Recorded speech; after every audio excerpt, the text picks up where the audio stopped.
auyakum al huda. Jadi bukan harus Anda mengikuti saya, ada kalian saya juga butuh bimbingan dari saran-saran dari Anda gitu loh. Kita ini saling mengingatkan.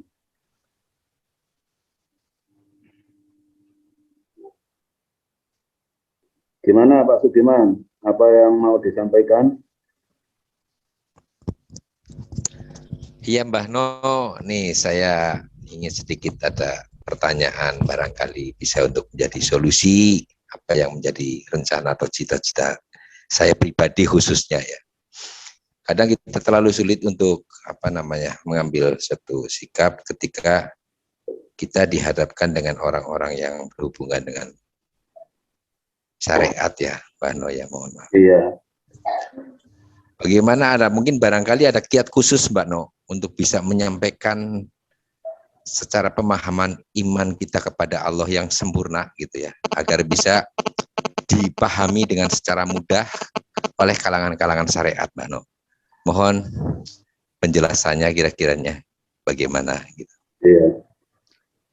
Jadi kalau yang saya lakukan Pak Sudiman ya, saya mengikuti aliran seperti yang dilakukan Sunan Kalijogo. Kalau di daerah yang saya lihat fanatik, di situ saya datang lebih dahulu dan mengikuti apa yang mereka lakukan. Misalnya saya menjadi imam sholat maghrib, sholat isya. Dan kebetulan di situ saya disuruh bicara. Intinya kalau saya nggak pernah mencela mereka, nggak pernah menyalahkan. Jadi kita beri wawasan yang lebih luas, bahwasanya itu nggak salah tapi masih butuh kelanjutan. Ada kalanya saya tanya, selama Anda sudah sholat puluhan tahun, apa hati Anda udah dekat dengan Allah? Jadi langsung saya sentuh hati. Langsung saya sentuh hatinya. Memang mayoritas masyarakat itu sudah terlalu lama dikendalikan oleh penguasa agama masing-masing. Makanya udah mengakar. Dan di situ dibutuhkan kasih sayang kita, ketelatenan kita, isbiru wasobiru warobitu. Warobitu itu dengan langkah-langkah 1, 2, 3, ya memang dengan kesabaran. Kalau memang yang ada di grup ini memang orang-orang pencarian, udah mentok, enak mengajaknya. Tapi kalau orang yang udah menempati fanatik, itu memang rata-rata saudara-saudara yang di Surabaya dimanapun berada itu merasa agak kesulitan. Jadi intinya kalau saya dengan ketelatenan tidak harus kita itu bertablet, langsung bertablet. Makanya saran dari Kutubi, kita tanya dulu ke teman atau siapa yang kita kenal, kamu mau menjadi saudara saya dunia akhirat? Oh mau. Kita buka hatinya, tundukkan kepala, luruskan hatimu. Nah di situ yang dilakukan jamaah-jamaah yang sudah dibuka hati, otomatis yang di kepalanya yang ditundukkan itu menangis semua. Jadi langkah pertama itu dengan menyaudara dulu, kita sapa mereka dengan kasih sayang, kamu mau menjadi saudara dunia akhirat, baru kita tundukkan kepala, kita buka. Di situ nanti terbuka seperti kesadarannya.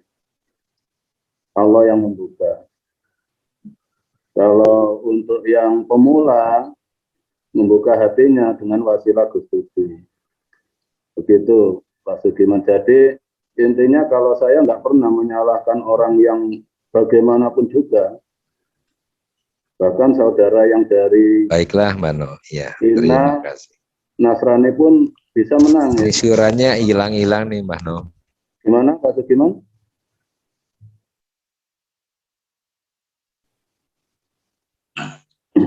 Jadi nanti aja ini saya ulang lagi ya, saya mengungkap masalah rukun Islam. Gimana?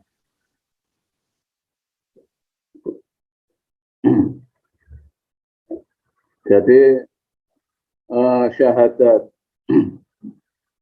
asyhadu alla, saya bersaksi. Bersaksi otomatis melihat. Jadi di situ melihatnya dengan hati. Melihat kemahaan Allah. Allah ilaha illallah. Bukan melihat dengan mata, tapi melihat dengan hati. Bahwasanya apa yang ada di bawah langit ini, alam dunia ini untuk tidak untuk mengotori hati kita, tapi untuk dekat dengan Allah. Kalau dalam Al-Quran ayat syahadat nggak ada. Tapi Allah subhanahu qaulu bala syahidna. Jadi apapun yang terjadi pada diri kita, hati kita tetap sendiko dawo pada yang memberi takdir. Kalau bahasa Jawa, engge. Dikasih apapun, engge. Engge ya Allah, engge. Karena apa? Ancaman-ancaman Allah dalam Al-Quran sudah jelas. Kalau kita tidak sendiko dawo ke Allah, sahabat tidak menjadi kelakuan, ada jatah neraka. Satu, neraka wel. Untuk siapa? Wa itu likulli humazatil lumazah. Neraka wel itu untuk orang yang suka mencela.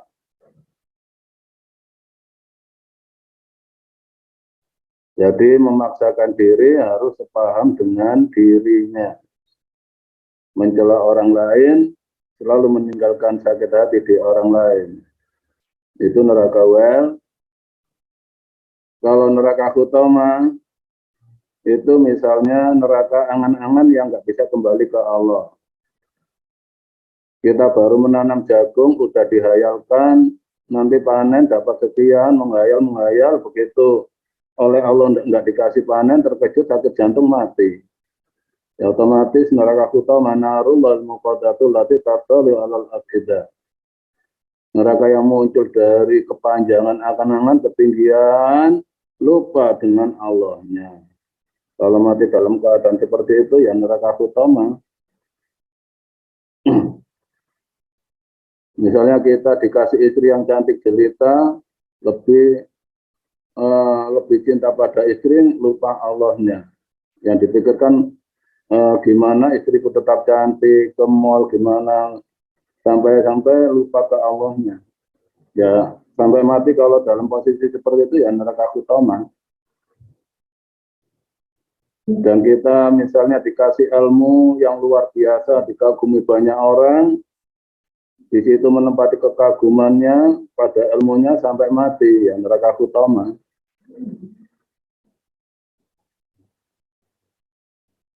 Berarti belum bersyahadat. Dengan apa? Asyhadu anna Muhammadar Rasulullah. Mengikuti apa yang dilakukan Rasulullah, yaitu Al-Quran. Salat itu menghadapnya jiwa kepada yang maha kuasa. Jadi bukan hanya raga. Yang dinamakan roh, karena saya singgung, yang dinamakan roh itu masih pada alamnya, alam roh. Di situ roh iman dan sudah janji setia kepada Allah. Karena belum menjadi satu dengan jasad. Kalau roh sudah menjadi satu dengan jasad disebut jiwa. Menyatunya nyawa dan raga, roh dan raga itu jiwa. Makanya dalam sholat itu menghadapnya jiwa kita selalu menghadap pada Allah di setiap kehidupan kita. Tidak harus menunggu suara adzan. Kalau menghadapnya jiwa ini menunggu suara adzan ditentukan dengan waktu, kalau kita mati di luar waktu itu terhempas kita ke neraka. Karena pada akhirnya jiwa ini akan ditanggalkan roh. Kalau roh yang sudah pernah menyatu dengan raga, yang keluar disebut sukma. Dan sukma ini bisa merasakan siksa. Dan ancaman Allah di dalam Al-Quran udah jelas. Kalau setiap kehidupan kita ini yang untuk menghadap yang kuasa ini hanya raga, hidupnya tidak pernah digunakan untuk menyembah Allah, tidak pernah dikembalikan Allah. I'malu ma syi'tum innallaha bima ta'maluna basir. Kita akan dilepas oleh Allah. Dan semua kita pun menjadi haknya iblis. Nggak bisa kembali kepada Allah karena hidupnya tidak pernah kembali kepada Allah. Itu sholat. Makanya apa yang kita lakukan selama ini kalau hanya masih raga, berarti masih butuh bimbingan kelanjutan. Karena yang kembali kepada Allah itu sukma kita, bukan jasad kita. Jasad kita ini busuk.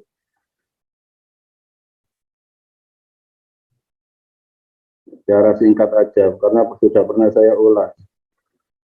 Puasa. Ya ayyuhalladzina amanu kutiba alaikumusyamu kama kutiba alal ladzina min qablikum la'allakum tattaqun. Ayyaman ma'dudat. Ya ayyuhalladzina amanu, hai orang-orang yang sudah percaya kepada Allah, kutiba diwajibkan alaikum kepada kamu semua asyam poso. Kalau bahasa Jawa ngeposne roso, memusatkan rasa dekatmu kepada yang Maha Kuasa, jangan sampai lepas karena kelalaian kita di dunia. Seperti yang saya sampaikan tadi, jadi rasa dekatnya dengan Allah lepas karena suatu takdir. Kita ditakdir oleh Allah dikasih kaya raya. Di situ kita terlena kepada kekayaan kita, otomatis kita nggak pernah puasa. Makanya diwajibkan poso ngeposne roso. Rasa dekatmu dengan Allah itu lo pertahankan. Jangan sampai lepas hanya karena kenikmatan dunia atau kesengsaraan dunia. Ada kalanya dengan rasa nggak ikhlas, kita punya anaknya nuwakal. Di situ kita kehilangan rasa anak, dari kecil dibesarkan, besar nggak ada belas kasihannya ke orang tua. Ada kalanya seperti itu lepas, batal puasanya, kelepasan. Kalau memang Allah mentakdir punya anak seperti itu, ya bisa berdaya apa? Jadi kebutuhan raga ini jangan sampai melepaskan iman kita. Ada kalanya ditakdir Allah hutang yang banyak, ditagih ke sana kemari. Sehingga urusan dunia membuat lepasnya rasa dekatnya dengan Allah. Kalau memang benar-benar puasa, ya biar ditagih orang, biar penjara, biar urusan dunia aja. Jangan sampai lepas kedekatan, melepaskan iman kita hanya karena urusan manusia. Itu puasa. Kalau yang kita lakukan selama ini hanya urusan raga, silahkan. Silahkan, nggak ada larangan. Kalau yang saya terapkan di situ ayam maksudat, di hari-hari yang sudah diberikan Allah pada diri kita, maksudat yang sudah terhitung umur kita. Kalau dalam tafsir dimaknai 1 bulan. Kalau dalam Al-Quran yang saya tahu nggak ada, menuju Allah itu dengan hari tertentu, jam tertentu, bulan tertentu, atau tahun tertentu, nggak ada. Di situ ayyamam ma'dudat. Jadi puasa itu di setiap kehidupan kita. Siang dan malam tetap puasa. Karena itu urusan hati, bukan urusan jasad. Kalau hanya urusan jasad, terhempas kita kalau kita nanti mati. Nggak bisa kembali ke Allah. Sholat pun kalau hanya urusan jasad, terhempas kita kalau mati. Tersesat semua kita. Kita dikasih Allah ini umur yang terbatas. Jangan sia-siakan usia kita terlena dengan apa yang ditakdir oleh Allah pada diri kita. Makanya di situ ayam ma'dudat, puasa itu di setiap kehidupan, hari-hari kehidupan kita. Tidak harus hanya bulan Ramadan aja. Kalau kita mati di luar Ramadan gimana? Disitulah Idul Fitri. Selalu kembali suci. Orang iman itu Idul Fitri setiap hari. Tidak setahun sekali.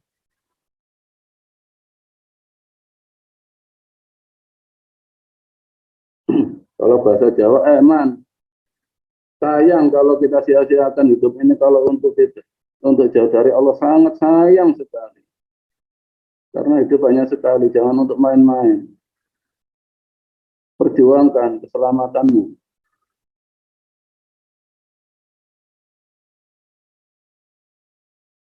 Dan di sini saya hanya mengajak semua kembali ke diri kita masing-masing.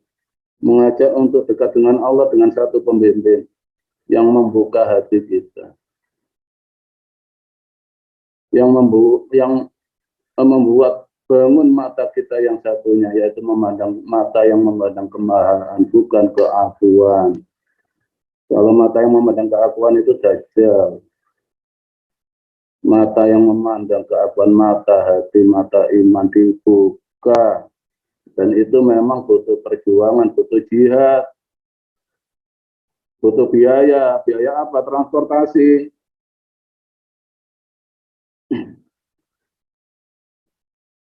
Makanya kalau memang itu Anda anggap penting, ya perjuangkan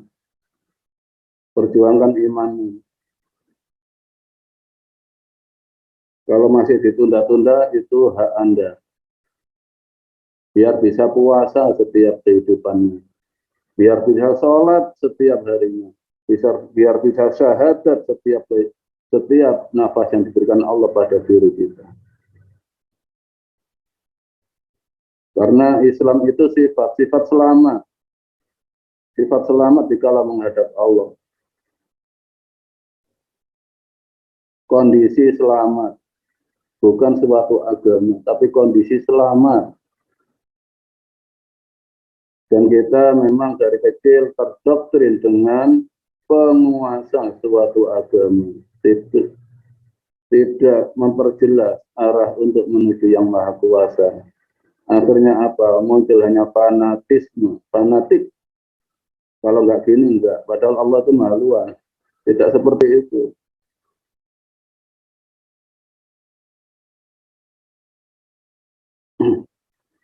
Kembali ke kriteria orang iman fasli itu menciptakan perdamaian, budi pakarti luhur, bukan perpecahan. Selagi manusia itu masih punya sifat memecah belah, berarti belum iman. Ingat ya, selagi ada manusia yang menempati fanatik, merasa lebih benar dari orang lain, ana khairu minhu, itulah iblis. Yakin belum iman. Mari bersama-sama saudaraku senusantara bersatu padu menuju kekemahaan. Yakin negara kita ini akan damai, makmur, sentosa. Kalau kita bersama-sama hanya menuju kekemahaan, bukan fanatik pada kepercayaan.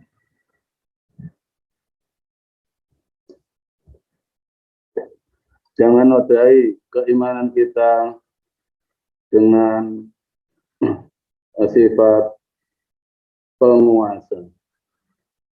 Bawalah iman kita untuk menuju yang maha kuasa. Jangan bawa iman kita untuk sebagai penguasa. Bisa dimengerti, saudaraku? Ya Mbak No, bisa. Ya Mbak No. Iya Mbah No, alhamdulillah jelas Mbah No. Zakat.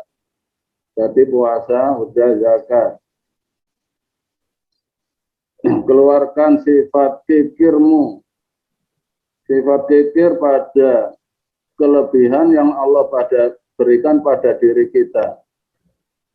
Kalau kita punya kekuatan, sayangilah yang lemah. Kalau kita punya kelebihan rezeki, sayangi yang miskin. Kalau kita punya pengertian, sayangi yang nggak mengerti. Kalau kita sehat, sayangi yang sakit. Itu zakat. Dharma. Kalau tembang Sunan Kalijaga, dharma. Jadi, semua kelebihan yang diberikan Allah pada diri kita itu untuk menyayangi, bukan untuk menyakiti, bukan untuk mencela, bukan untuk menghina atau memfitnah. Kelebihan apapun yang diberikan Allah pada diri kita itu untuk menyayangi yang enggak diberi kelebihan yang seperti yang diberikan pada diri kita. Disitulah sifat persaudaraan yang diterapkan oleh Rasulullah. Rasulullah nggak pernah mengaku sebagai guru, tapi sahabat.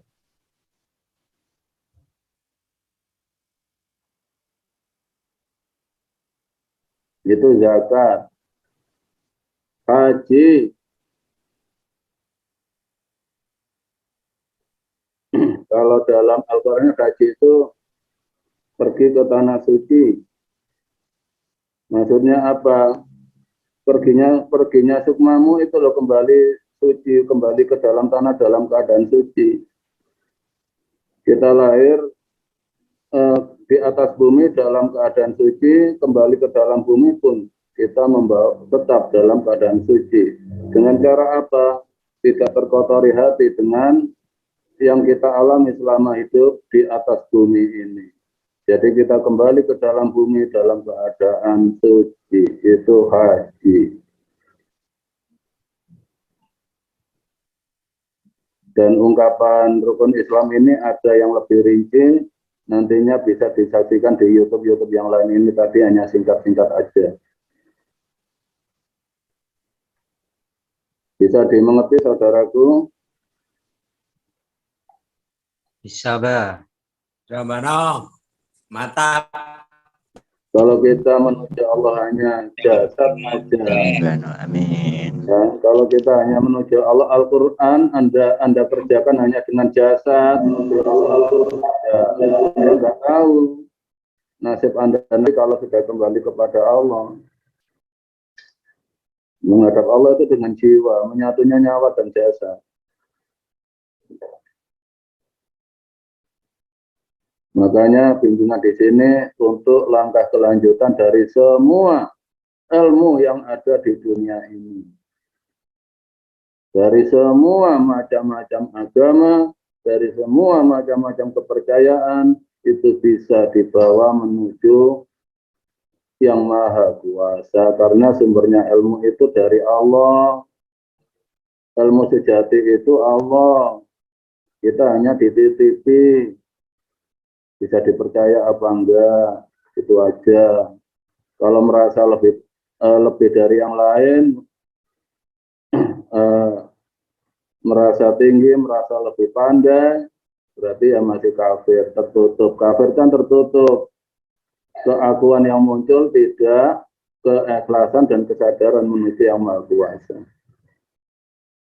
Jadi berkumpulnya semua sifat sadar, ikhlas, ridho, iman, puncaknya itu pada takwa. Inna akramakum indallahi atqakum. Sesungguhnya muliamu itu, kemuliaan dirimu semua itu atas ketakwaanmu. Apa takwa itu? Mengikuti apapun yang dikehendaki Allah. Maksudnya mengikuti apapun yang dikasihkan Allah pada diri kita itu arahnya untuk mendekatkan diri kita kepada Allah. Jadi nggak ada gunanya mengaku saya ini iman, saya ini anak, tapi hatinya jauh dari Allah, nggak ada gunanya. Sepandai apapun kalau hidupnya jauh dari Allah nggak ada gunanya, rijsun.